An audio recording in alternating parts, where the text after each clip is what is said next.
Assalamualaikum warahmatullahi wabarakatuh. Balik lagi bareng kita di podcast asik. Bincang bermanfaat menuju akhirat. Nah, tentunya bareng aku Aina Imelda Putri dan ada rekan aku. Putri Kinas Satria Jaya. Nah, jadi hari ini kita bahas apa nih, Kinas? Nah, kita kali ini akan membahas hal-hal yang sedang rame nih di kalangan para pemuda, nggak pemuda juga sih, nggak cuma pemuda-pemudi doang. Dan ini juga rame, sedang dibahas di medsos, yaitu tentang feminisme dan juga LGBT nih, Melda. Ya, benar banget. Jadi kali ini kita akan membahas topik tentang feminisme dan juga LGBT. Karena memang sebelumnya kita memang nggak terlalu paham ya tentang topik ini. Jadi boleh ya langsung aja kita undang teman-teman kita. Oke, halo. Hai, Bisa memperkenalkan masing-masing dulu ya, biar kita juga teman-teman yang nonton biar kenal semua. Oke, halo semuanya. Kenalin, namaku Desta Eriana, biasa dipanggil Desta. Halo. kalian nama aku Halo. Asep. Halo, saya Sevira Ramadhani. Aku Muhammad Ali Syahab. Halo, nama aku Rahmatul Khaironisa. Namanya aku Putra Giska, biasa dipanggil Agis. Aku Rika Aulia Dwi Indriani, biasa dipanggil Aulia. Halo, nama aku Dinda Kamila Turosida, biasa dipanggil Dinda. Halo, nama aku Nila Nurasidina, biasa dipanggil Naila. Halo, namaku Nadia.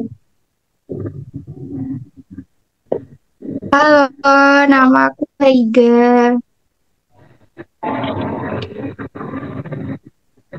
Wah, halo semuanya. Ini udah kenalan semua kan ya? Udah.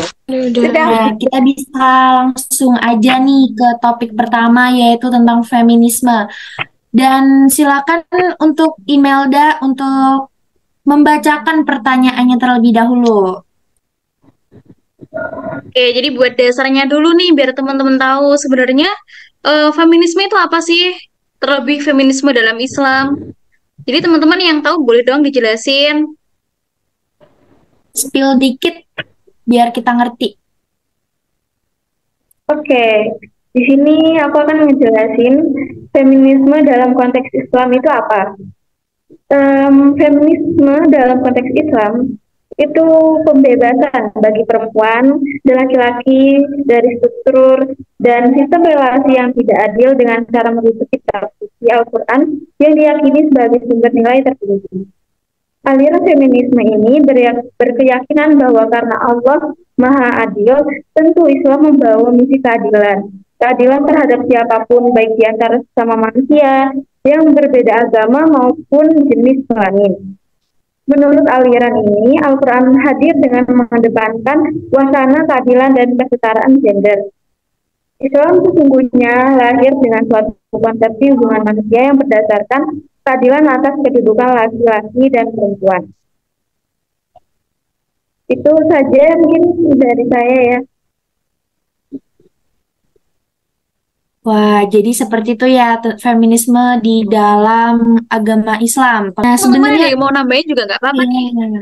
tentang feminisme dari pandangan Islam. Mungkin ada yang mau nambahin. Oke, kayaknya udah jelas banget nih tadi penjelasan dari Nadia. Kalau udah kita bisa nih ke topik selanjutnya. Ada pertanyaan tentang feminisme. Boleh nih aku langsung kasih pertanyaannya aja ya. Itu tentang sebenarnya dari mana sih munculnya gerakan feminisme itu sendiri.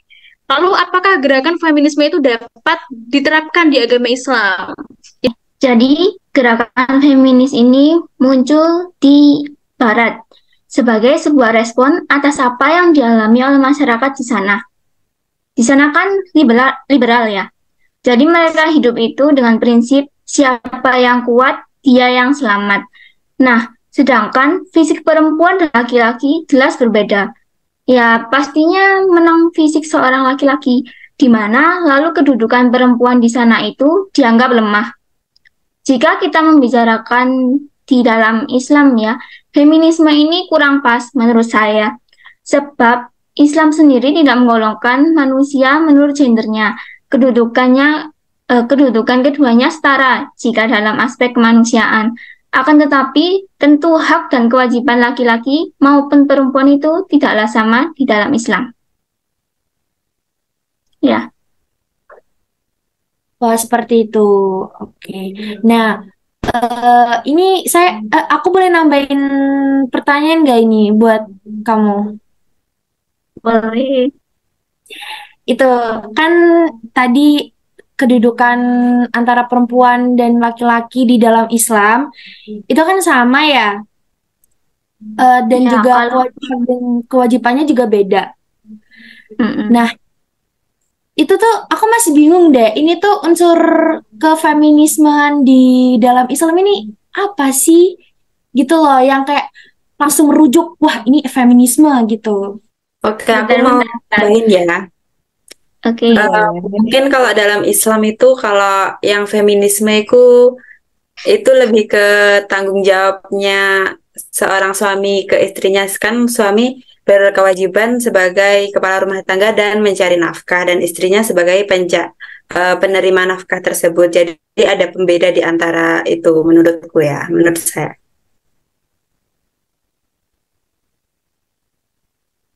Udah sih, mungkin yang lain bisa nambahin. Izin menambahkan, feminisme kan kita lihat dari mana dari feminisme juga. Feminisme itu secara singkat itu yaitu adalah konsep sederhana di mana perempuan hanya ingin memperoleh keadilan dalam segala hal, terutama pendidikan, bukan untuk melebihi pria dan kodratnya. Jadi yang dinamakan feminisme menurut saya dan buku yang saya baca itu seperti perempuan itu menginginkan haknya sama seperti laki dalam hal pendidikan dan kegiatan sosial lainnya, tapi tidak melebihi kodratnya. Seperti dalam rumah tangga, laki-laki emang kodratnya sebagai pemimpin rumah tangga. Jadi jadi perempuan ini ya harus emang kodratnya jadi ibu rumah tangga, tapi nggak harus dapur, kasur dan apa ya, sumur. Dan mereka juga bisa kok kerja ke sana sini. Nah itu yang menurut saya yang disebut yang dari istilah feminisme. Jadi kan perlakuan adil pada perempuan itu kan misalnya dalam Islam itu kan kayak pekerjaan rumah ya. Kenapa pekerjaan rumah selalu ditimpakan kepada perempuan gitu kan? Padahal kodrat perempuan tuh hanya 4, yaitu menstruasi, hamil, melahirkan, dan menyusui. Nah, jadi kalau pemahaman bahwa perempuan itu hanya mengurusi pekerjaan rumah saja itu tuh dianggap salah, karena bagian rumah itu bisa juga di laki-lakinya juga. Itu juga sesuai dengan kesepakatan dalam keluarga itu. Terima kasih.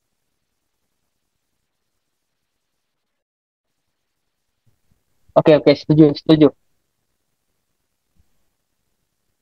Ya, setuju sih. Jadi tadi yang dikatakan Alwi tadi tentang ini ya, sebenarnya kalau perempuan tuh sebenarnya pengen menyetarakan di bidang seperti pendidikan, tapi tidak ingin melebihi porsinya, yaitu porsinya dia yang dijelasin tadi sama Naila, kodratnya ada 4. Jadi mungkin dia ingin lebih memperjuangkan posisinya perempuan agar bisa setara dengan laki-laki, tapi dalam bidang pendidikan kayak gitu ya, kayaknya tadi.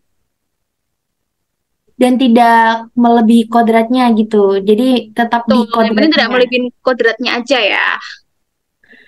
Nah, ngomong-ngomong soal kodrat nih, seperti yang dikatakan Mas Alwi, kan ini ya, suami itu bertanggung jawab untuk apa tadi Mas Alwi? Aku lupa deh. Apa? Untuk nafkah. Nah, iya mencari nafkah. Nah, ngomong-ngomong soal nafkah nih. Nah, misal kalau sang suami ini melarang si istri buat kerja gitu, kayak kamu jangan kerja, mending kamu ngurus anak gitu. Kan ini ya, istri harus nurut sama suami, ya kan? Kalau nggak nurut pasti dosa. Terus si istri ini kayak bilang, aku pengen kerja. Terus si suaminya nggak ngebolehin, tapi istrinya tuh tetap maksa buat kerja. Nah, ini istri dapat dosa nggak sih?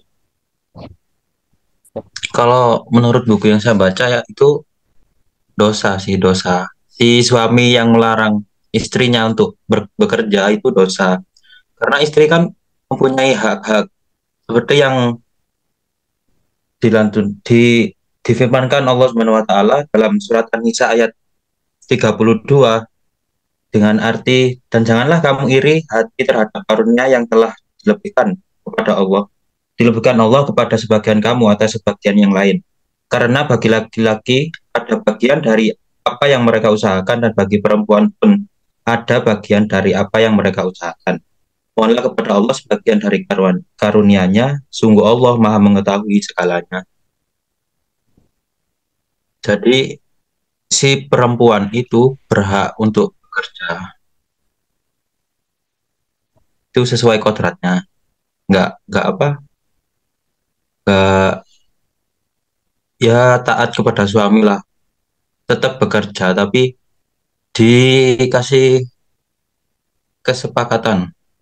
Kalau kalau mau bekerja ya kamu harus gini, harus bisa terurut semua gitu. Nah, jadi si istri tidak mendapatkan dosa ya. Jadi yang dosa suami. Nah, Baik. Tuh, Mungkin ada tambahan dari yang lain. saya ingin menambahkan. Jadi yang tadi yang dimaksud Mas Hasib mungkin sesuai dengan An-Nisa ayat 34, yang artinya kaum laki-laki adalah pemimpin bagi kaum wanita. Oleh karena itu, Allah telah melebihkan sebagian mereka atau laki-laki atas sebagian yang lain atau wanita. Jadi kalau misalkan si istri ini meminta kepada suaminya untuk bekerja, tapi suaminya tidak mengizinkan, nah itu si istri ini bisa mendapatkan dosa. Karena dalam rumah tangga, itu yang memimpin sebuah rumah tangga adalah suaminya. Tapi kalau misalkan mereka bersepakat, antara suami dan istri ini sepakat, oh kamu boleh kerja kok, oh kamu boleh kerja kok. Jadi suaminya kerja, istrinya kerja, itu atas kesepakatan mereka. Jadi itu bisa saja. Tapi kalau misalkan suaminya tidak menghendaki, menyuruh istrinya ini untuk di rumah saja, untuk mengurus keluarga, mengurus anak-anak. Nah, istri itu wajib manut pada suaminya. Ya. Mungkin ada yang menambahkan. Wah, keren ya. Kita dapat dua pendapat nih. Yang satunya katanya si istri tidak mendapatkan dosa, sedangkan si pria ini mendapatkan dosa. Dan yang satunya si istri mendapatkan dosa karena tidak nurut dengan sang suami. Mungkin ini ada yang mau nambahin lagi? Mungkin bisa menyangkal dari dua pendapat tadi. Mungkin ada yang pro atau kontra gitu. Menurut saya itu tergantung apakah suaminya itu dapat menafkahi, kayak kan kewajibannya utama itu menafkahi. Jadi kalau dia tidak mampu terus nggak bolehin istrinya, kan jadi yang dosa adalah suaminya nggak sih? iya. Karena kalau suaminya nggak kerja, nggak mampu menafkahi, dan istrinya nggak dibolehin untuk bekerja untuk menafkahi keluarganya, mau hidup macam mana? Iya, betul, Jadi, betul, betul, betul. jadi dalam pengawasan suami, yang namanya sudah menjadi suami istri. Oke, mungkin ada yang menambahkan dari kaum hawa, dari mbak-mbak yang merasa yang calon-calon istri ini. Woi, calon istrinya siapa Setuju ini? sih, setuju. Yang penting tuh sebenarnya sesuai dengan porsinya aja nggak sih? Tadi yang aku simpulin dari teman-teman, sebenarnya semuanya tuh sesuai porsinya aja gitu. Jadi jangan terlalu memandang laki-laki untuk memimpin banget juga enggak. Terus juga kita juga tidak mengharuskan perempuan mendominasi juga enggak. Jadi kalau menurutku sesuai dengan porsinya aja sih. Siap, Dan siap. menurutku juga Benar, sesuai benar. dengan situasi dan kondisi. Ya, betul. Mungkin bisa dilanjut Betul. Melda yang selanjutnya. Oke, jadi ini masih ada hubungannya ya sebenarnya sama pertanyaan sebelumnya. Itu tentang bagaimana sih tadi kan kita juga bahas tentang kesetaraan gender juga ya dalam hubungan keluarga dan lain-lain. Itu bagaimana sih Islam memandang kesetaraan gender ini? Ini jadi dari segi pandang Islam ya. Nah, dalam Islam sendiri tuh masalah kesetaraan gender masih jadi kontroversi ya. Kayak masih hal yang sensitif buat masuk karena sangat bertentangan banget kan sama agama. Nah, di antara kaum muslim itu ada kelompok yang memandang tidak masalah dengan adanya kesetaraan gender dalam Islam. Tapi mereka justru memberi label negatif pada hal-hal yang berhubungan dengan gerakan perempuan. Buku-buku, artikel, serta pendapat dalam seminar. Kayak gitu. Nah, sedangkan kelompok lain yang kontra juga mengatakan kalau permasalahan gender dalam Islam muncul sebagai gerakan yang mendukung. Jadi ada yang pro, ada yang kontra. Karena kembali lagi mengingat ketidaksetaraan gender seringkali dijustifikasi oleh nilai-nilai keagamaan. Kayak gitu.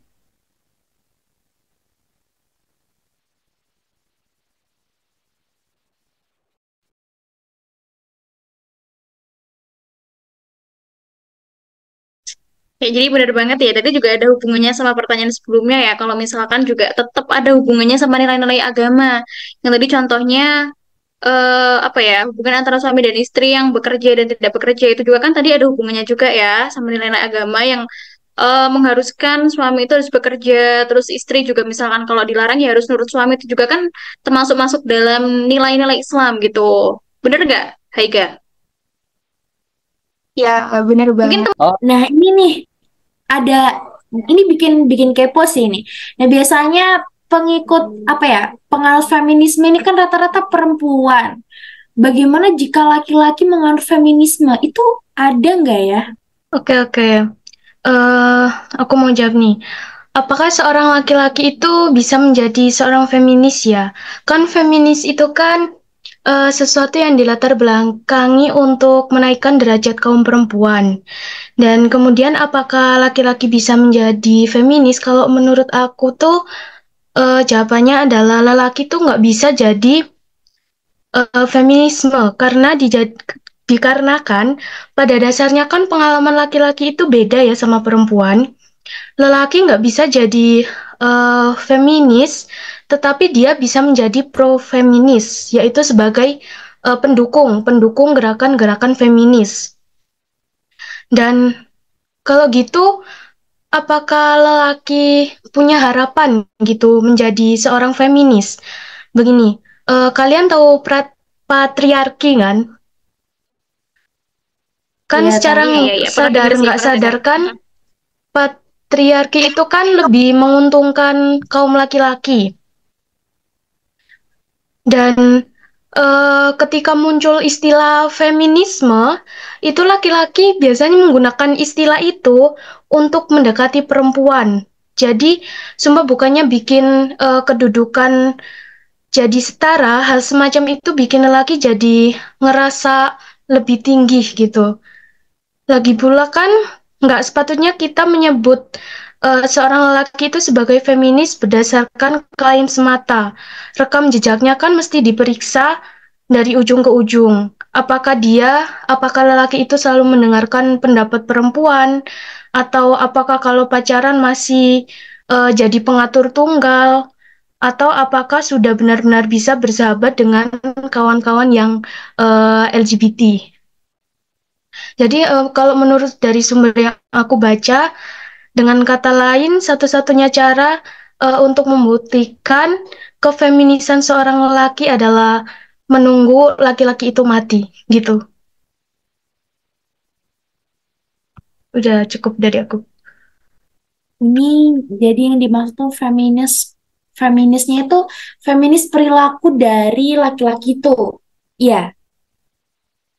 Oke. Jadi laki-laki itu tidak bisa menjadi feminisme, melainkan bisa menjadi pro-feminisme atau pendukung. Bagus. Oke, kita jadi ngerti ya bahwa laki-laki itu tidak bisa jadi feminisme ya, teman-teman. Nah, tadi kita sudah berbincang-bincang lumayan lama ya membahas tentang feminisme. Nah, sekarang kita menuju ke topik kedua yaitu tentang LGBT. Nah, kan akhir-akhir ini juga sedang ramai nih tentang LGBT. Nah, kan sekarang udah banyak nih orang yang diduga atau bahkan sudah mengakui kalau dirinya ini seorang homoseksual atau lesbian gitu ya. Terus hal tersebut itu tentunya dapat menjadikan orang mengikutinya. Nah, lalu bagaimana sih cara menanggulanginya agar tidak diikuti oleh masyarakat, terlebih kaum muda yang suka mengikuti hal-hal yang lagi rame? Izin menjawab ya. Menurut saya hal ini bisa ditanggulangi dengan memberikan pembelajaran mengenai dampak-dampak LGBT. Seperti dapat merusak martabat, nama baik keluarga, menimbulkan penyakit kelamin seperti HIV atau AIDS, sifilis, dan lain-lain. Pembelajaran tersebut bisa dimulai sejak remaja. Kemudian setelah diberi pembelajaran, kita juga harus selalu mengingatkan dan mengejar peringatan-peringatan tersebut agar orang yang ingin melakukan hal itu menjadi enggan dikarenakan akan mengalami tekanan sosial seperti dikucilkan atau dicap buruk oleh banyak orang. Tapi kalau orang yang mempunyai kelainan tidak menyukai lawan jenis itu gimana ya? Mempunyai kelainan tidak menyukai lawan jenis. Maksudnya suka Oh, terhadap semua jenis.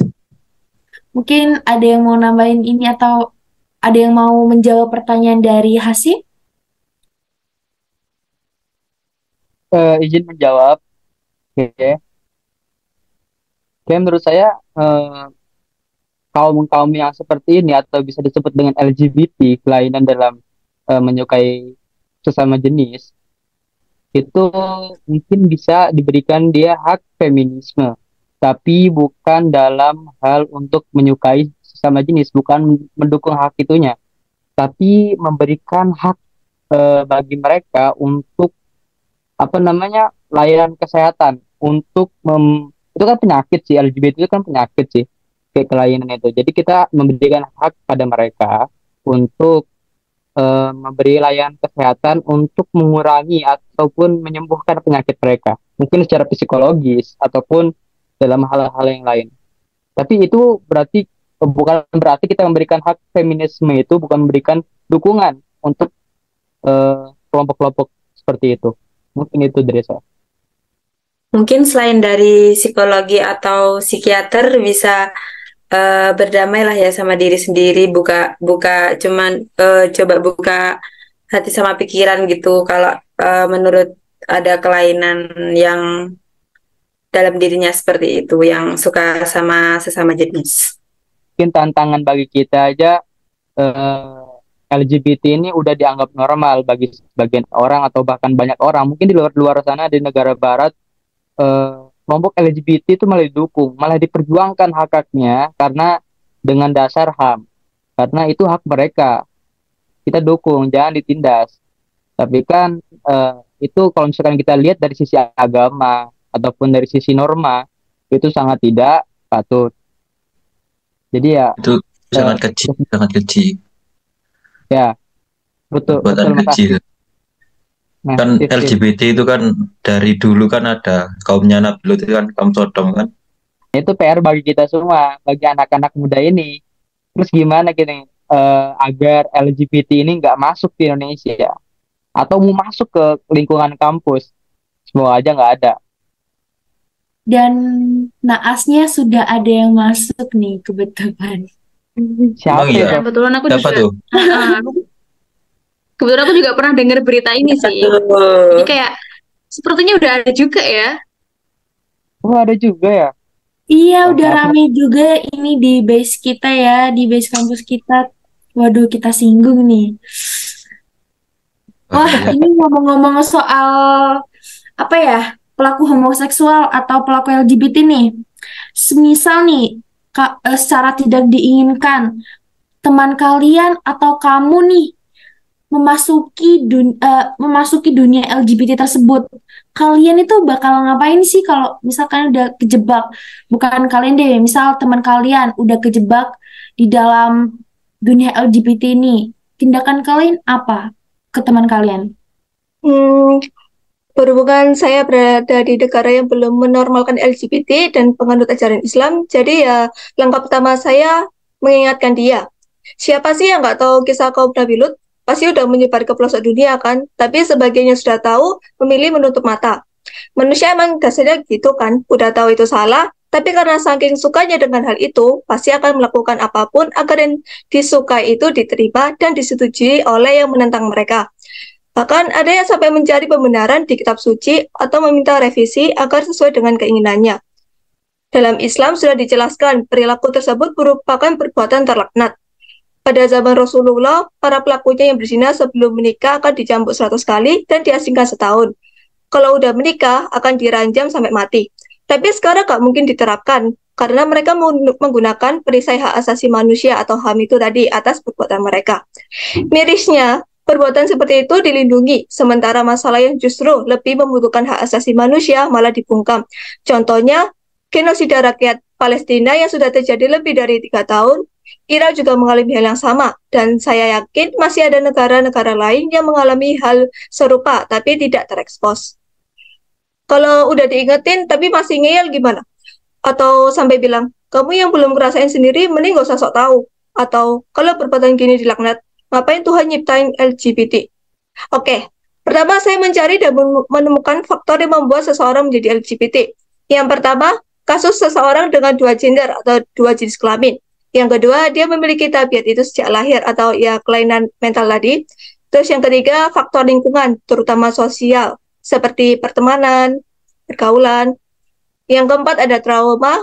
Kemudian yang terakhir itu ada awalnya bercanda, tapi lama-lama malah terjerumus beneran. Yang pertama, saya pernah menemukan kasus ada seseorang yang memiliki 2 jenis kelamin atau bisa disebut intersex.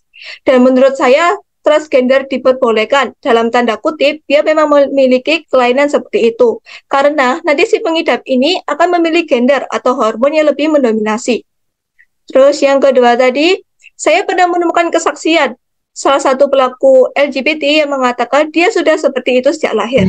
Namun di sini saya tidak tahu ataupun membuktikan apakah itu memang benar adanya. Tapi karena ada yang bilang begitu agak bersifat subjektif ya. Maksudnya kita nggak bisa merasakan secara langsung apa yang dialami. Jadi ya anggap saja ada. Kemudian yang ketiga ada faktor lingkungan. Faktor lingkungan ini sangat mempengaruhi perilaku atau pembentukan karakter seseorang kan. Ada orang yang bilang, kalau mau pintar, kumpul sana sama orang yang pintar. Nanti pasti nular. Nah, jadi udah jelas kalau sesuatu yang baik maupun buruk itu bisa menular. Jadi, LGBT itu bisa menular. Makanya perlu hati-hati. Karena walau awalnya kayak, aku juga nentang kok, tapi itu kan urusan mereka. Tapi kalau udah kebiasaan ngeliat itu, pasti lama-lama kita bakal nganggap itu normal kan. Dan ya mungkin ada semacam dorongan atau motivasi buat ngelakuin hal yang serupa. Terus selanjutnya, memang ada kemungkinan trauma itu bisa bikin seseorang malah memutuskan suka sama sesama jenis. Siapa sih yang mau trauma? Nggak ada kan? Tapi bukan berarti karena latar belakang seperti itu, lalu penyimpangan tadi malah dinormalkan. Menghilangkan trauma itu jelas bukan hal yang mudah. Namun pada akhirnya kita tetap harus berusaha melawan trauma tersebut. Karena pasti ada satu kali momen atau kejadian yang mengharuskan kita menghadapi trauma kita tadi.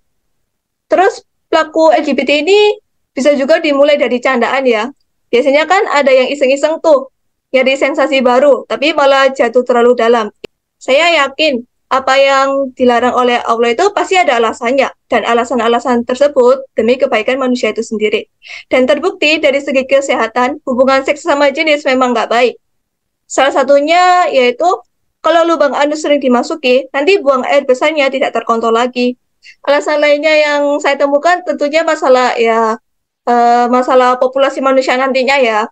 Dan yang terakhir itu fitrah yang pasangan itu pastinya laki-laki dan perempuan, bukan Adam dan Adam. Jadi, apakah Tuhan menciptakan LGBT? Saya tidak tahu sih. Saya sendiri masih belum tahu apakah LGBT ini ciptaan Tuhan atau justru manusia sendiri. laki-laki suka ke laki-laki itu nggak dosa. Laki-laki nikah dengan laki-laki itu baru dosa karena dia telah melakukan perbuatan tersebut yang jelas-jelas sudah diharamkan atau dilarang oleh Allah. Allah sendiri sudah pernah bilang kan di salah satu ayatnya, hanya karena kamu beriman bukan berarti kamu nggak bakal dikasih cobaan. Dan menurut saya yang sedang mengalami fase ketertarikan dengan sesama jenis juga merupakan sebuah cobaan. Sejak awal dunia ini emang tempatnya ujian. Jadi kalau dikasih cobaan berat seperti itu, tugas kita ya memastikan biar nggak keluar dari jalur pembatas. Orang yang lahir dalam keadaan cacat juga termasuk cobaan berat.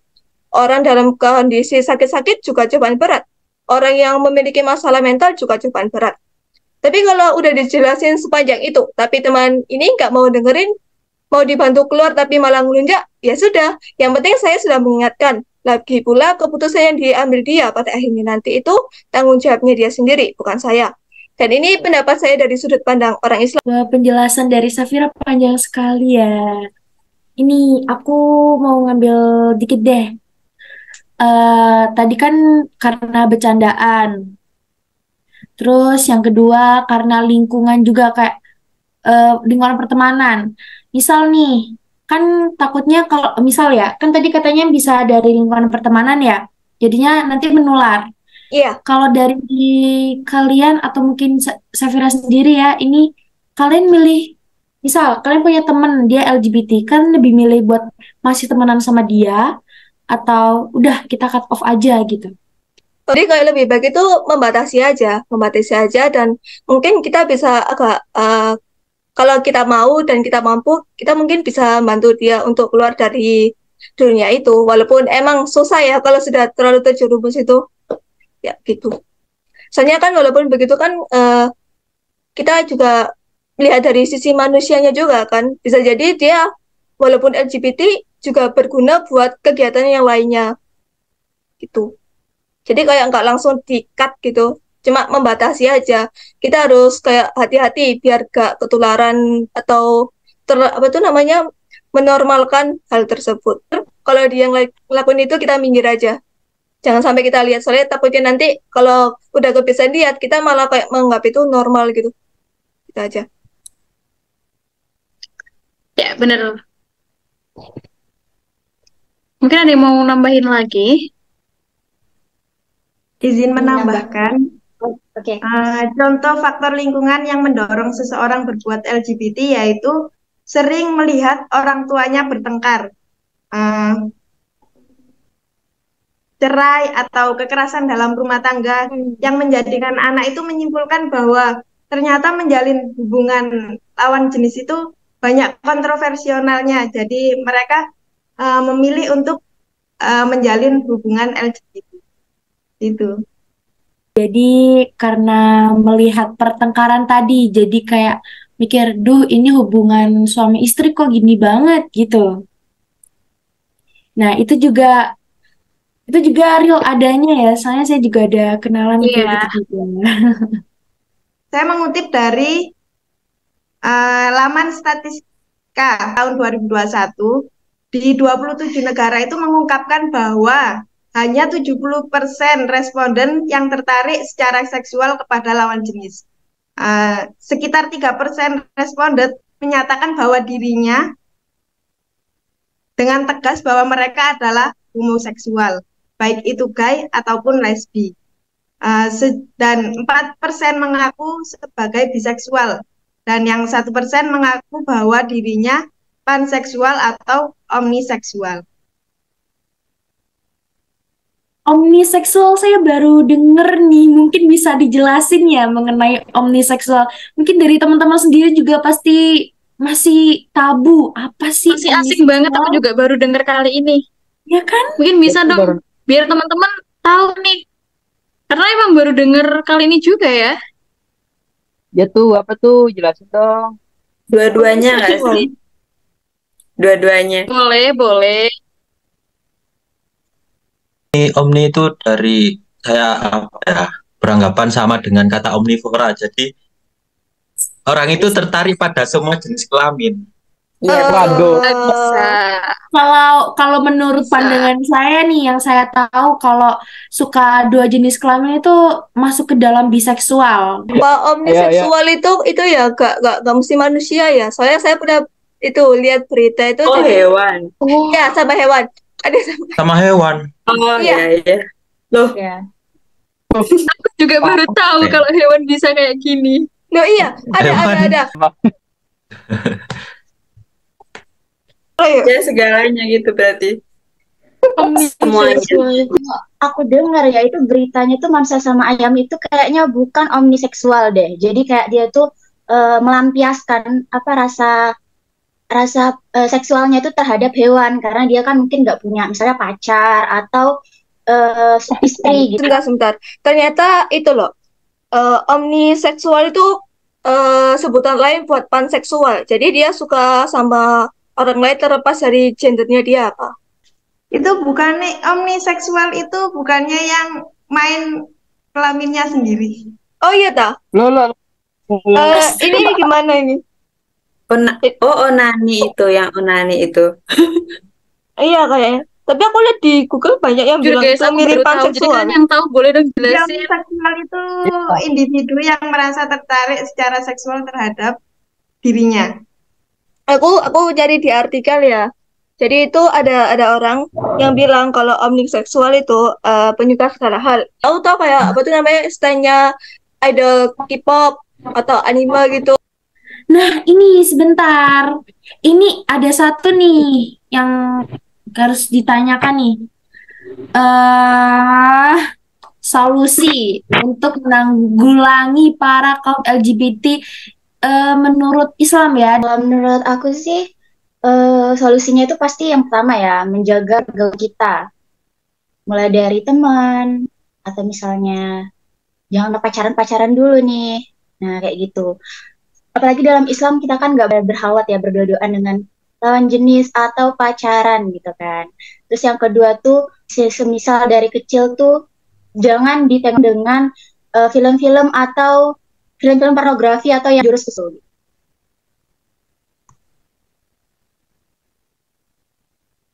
Mau menambahin juga, emang lebih baik itu sejak awal dicegah aja sih ya. Kayak kalau misalnya udah melihat atau menemukan ada pasangan LGBT itu lebih baik jauhi aja sih. Jadi dia itu kayak apa itu namanya, dulu juga termasuk dalam kaum LGBT, tapi akhirnya dia itu bisa keluar